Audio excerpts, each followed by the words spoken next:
అనమాచార్యుల వారి వంటి వాగ్గేయకారులు ఈశ్వర కటాక్షం చేత పొందిన విద్య, వారికి తెలియని సంప్రదాయం, వారికి తెలియని పురాణ సంబంధమైన విషయాలు, వారికి తెలియని ఆరాధన రహస్యాలు ఉండే అవకాశం ఉండదు. అందుకే వారు ఏ ప్రధాన భావనతో ఒక కీర్తనని రచన చేయడం ప్రారంభం చేశారో దానికి సంబంధించిన విషయాన్ని సమగ్రంగా కీర్తనలో ప్రతిపాదించగలుగుతారు.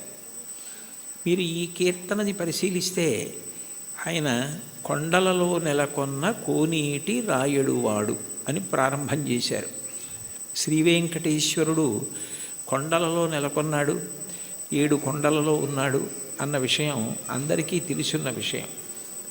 అయితే యథార్థానికి భగవంతుడు కొండ మీద ఉండడానికి ప్రధాన కారణం ఏమిటంటే, కొండ మీద ఉన్న దేవుణ్ణి తెలుసుకోవాలంటే కొండ ఎక్కాలి. 84 లక్షల జీవరాశులలో చాలా జీవరాశులు భూమికి అడ్డంగా వెన్నుపాం ఉండేటట్టు పుట్టి అడ్డంగానే వెన్నుపాం పెరిగేటట్టుగా బ్రతుకుతాయి. మనిషి ఒక్కడు భూమికి అడ్డంగా పుట్టి నిలువుగా పెరుగుతాడు. అంటే మనిషి ఒక్కడే ఊర్ధ్వముఖ చలనం చేసి భగవంతుణ్ణి తెలుసుకోగలడు. కొండలలో నెలకొన్నవాడు అన్న మాటకు అర్థం ఏమిటంటే, నువ్వు ఊర్ధ్వముఖ చలనం చేస్తే తెలుసుకోవడానికి అవకాశం ఇచ్చేటటువంటి వాడు. అందుకనే ఆయన ఆనందనిలయ విమానమనందు ఉంటాడు. అసలు ఈశ్వరుడికి పర్యాయ పదం ఆనందం. కృష్ణుడి పేరు కూడా నిజానికి కృష్ అంటే నిరతిశయ ఆనంద ఘనము. అటువంటి ఆనంద స్వరూపమైన భగవంతుడు నీకు అనుభవంలోకి రావాలి అంటే నువ్వు ఊర్ధ్వముఖ చలనం చెయ్యాలి. ఆయన కోనేటి రాయడు. సర్వసాధారణంగా నదుల యొక్క తీరాలలో ఈశ్వర దేవాలయాలు ప్రతిష్ఠితమవుతూ ఉంటాయి. అక్కడ స్వయంభూగా వ్యక్తమవుతూ ఉంటాడు. కానీ వెంకటేశ్వరుడు మాత్రం స్వామి పుష్కరిణికి ఎనలేని ప్రాధాన్యతనిచ్చి దాని పేరే స్వామి పుష్కరిణి అయింది.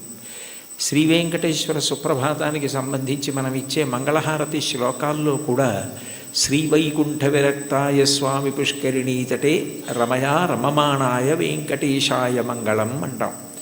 వైకుంఠమునందు విరక్తి చెంది స్వామి పుష్కరిణి తటమునందు నివసించుతున్నవాడా అని పిలుస్తారు. దీనికి సంబంధించి బ్రహ్మపురాణంలో ఒక విశేషం కనపడుతుంది. సరస్వతీ నది ఒకప్పుడు గంగానది కన్నా తాను గొప్పది కావాలి అని భగవంతుడిని ఉద్దేశించి తపస్సు చేసింది. మనకి శాస్త్రములను పరిశీలిస్తే దేనికైనా పరిష్కారం ఏది సాధించాలన్నా దానికి సాధనము తపస్సు. అసలు ఈ సృష్టి ప్రారంభంలో భగవంతుడు వాడిన మొట్టమొదటి మాట తపస్సు అంత గొప్పది. అందుకని గంగానది కన్నా తాను గొప్పది కావాలని సరస్వతీ నది తపస్సు చేయడం మొదలుపెట్టింది. పులస్త్య బ్రహ్మ అక్కడికి వచ్చారు. పులస్త్య బ్రహ్మ వచ్చినప్పుడు సరస్వతీ నదికి అధిష్టాన దేవత ఉంటుంది. ఆవిడికే కాదు, ప్రతి నదికి అధిష్టాన దేవత ఉంటుంది. ఆ అధిష్టాన దేవత అనుగ్రహించినప్పుడు ఒక రూపంతో ప్రత్యక్షమై కనపడుతుంది. అందుకే భాగవతంలో పరీక్షిత్ ప్రాయోపవేశం చేసినప్పుడు అమ్మా అని పిలిచిన నరు పొమ్మ అని ముక్తి కడకు బుత్తువట, కృపన్ లెమ్మా నీ రూపముతో రమ్మా నాకెదురంగ గంగ రమ్యతరంగా అంటాడు. కాశీఖండంలో శ్రీనాథుడు కూడా గంగ అధిష్టాన దేవత ప్రాణోత్క్రమణమవుతున్న వాళ్ళని వచ్చి ఎలా అనుగ్రహిస్తుందో చెప్తాడు. ప్రత్యక్షమై వచ్చి భాగీరథి గంగ మృదులహస్తము సాచి మీను నివురు అంటాడు. అటువంటి సరస్వతీ నదికి కూడా అధిష్టాన దేవత ఉంటుంది. ఆవిడ తపమాచరిస్తోంది గంగ కన్నా గొప్పది కావాలి అని. గంగానదికి ఒక ప్రాముఖ్యత ఉంది. ఆవిడ ఒక్కతే త్రిపథగా అంటే 3 లోకముల యందు ప్రవహిస్తుంది. ఆమె స్వర్గలోకంలో ప్రవహిస్తే మందాకిని, భూమి యందు ప్రవహిస్తే భాగీరథి, పాతాళమునందు ప్రవహిస్తే భోగవతి. 3 లోకముల యందు ప్రవహించేది త్రిమూర్తుల యొక్క స్పర్శ కలిగినది గంగానది ఒక్కటే.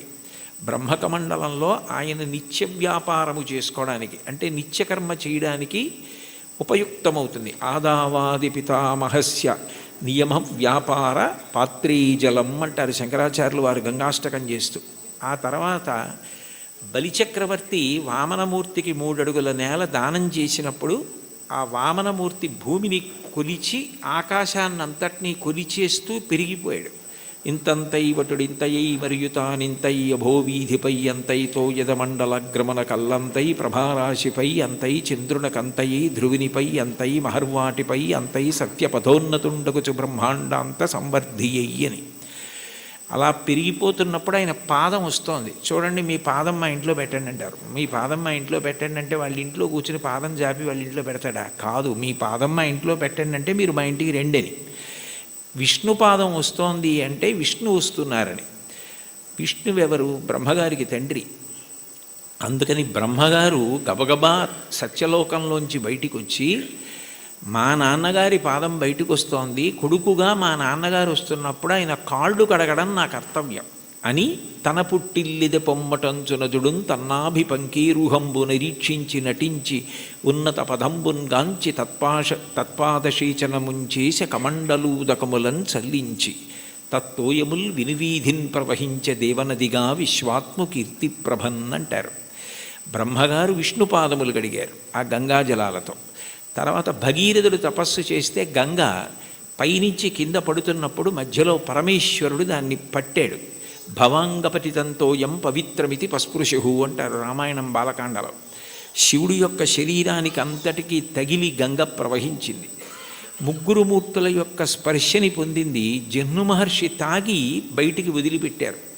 తస్మాత్ జహ్నుసుతా గంగా ప్రోచ్యతే జాహ్నవీతి చ అంటారు వాల్మీకి మహర్షి రామాయణంలో. జహ్నువు తాగి శరీరంలోంచి బయటికి వదిలిపెట్టారు కాబట్టి జాహ్నవి అయింది. ఋషి తీసుకొచ్చారు కాబట్టి ఋషి స్పర్శని పొందింది, అంటే జహ్నువు శరీరంలోంచి వచ్చింది. భగీరథుడు రాజర్షి, రాజు తీసుకొచ్చాడు కాబట్టి, ఒక ధర్మం కోసం తీసుకొచ్చాడు కాబట్టి అంత పవిత్రమూర్తి అయి సగరులను ఉద్ధరించింది. అంత గొప్పదైన గంగతో సరస్వతి పోటీ పడి తపస్సు చేసింది. ఆ సమయంలో పులస్త్య బ్రహ్మ వచ్చారు. పులస్త్య బ్రహ్మ అంటే రావణ బ్రహ్మకి తాతగారు. రావణ బ్రహ్మ తండ్రి విశ్వవసో బ్రహ్మ, విశ్వవసో బ్రహ్మ తండ్రి పులస్త్య బ్రహ్మ. పులస్త్య బ్రహ్మ బ్రహ్మమానసపుత్రుడు, అంటే తిన్నగా బ్రహ్మగారి యొక్క మనసులోంచి ఆవిర్భవించినటువంటి వాడు.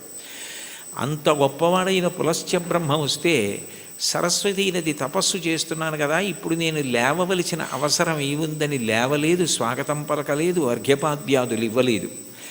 ఎంత పూజలో ఉన్నా, ఎంత వ్రతంలో ఉన్నా, ఎంత గొప్ప కార్యం చేస్తున్నా మహాత్ములు వచ్చినప్పుడు లేచి నిలబడి అర్ఘ్యపాద్యాదులు ఇవ్వాలి. అలా ఇవ్వకపోతే పరమదోషం కలుగుతుంది. గజేంద్రమోక్షణ ఘట్టంలో కూడా ఇంద్రజుమ్న మహారాజు గారు అగస్త్యుడు వచ్చి లేచి నిలబడి నమస్కరించి అర్ఘ్యపాద్యాదులు ఇవ్వని కారణం చేతనే గజయోని ఎందు పుట్టవలసి వచ్చింది. ఒకనాడాంధ్రుపుడచ్యుతున్ మనములోనుహించుతున్ మౌనియై అకలంక స్థితియున్నచో కలచజుండచూటికిన్ వచ్చి లేవక పూజింపకయున్న మౌనికని నవ్యక్రోధుడై మూఢాలుబ్ధకిరీంద్రోత్తమ యోని పుట్టుమని శాపం విచ్చ భూవల్లభ అంటారు భాగవతం అష్టమ స్కంధంలో. మహాత్ములు వచ్చినప్పుడు వెంటనే లేచి నిలబడి నమస్కరించి అర్ఘ్యపాద్యాదులు ఇవ్వాలి. అలా ఇవ్వలేదు కాబట్టి అది కట్టి కుడిపేస్తుంది, చాలా పెద్ద పాపం అయిపోతుందన్న దయాహృదయంతో పులస్త్య బ్రహ్మ, నువ్వు ఏ కోరికతో తపస్సు చేస్తున్నావో అది నీకు సిద్ధించకుండుగాక అని శపించాడు.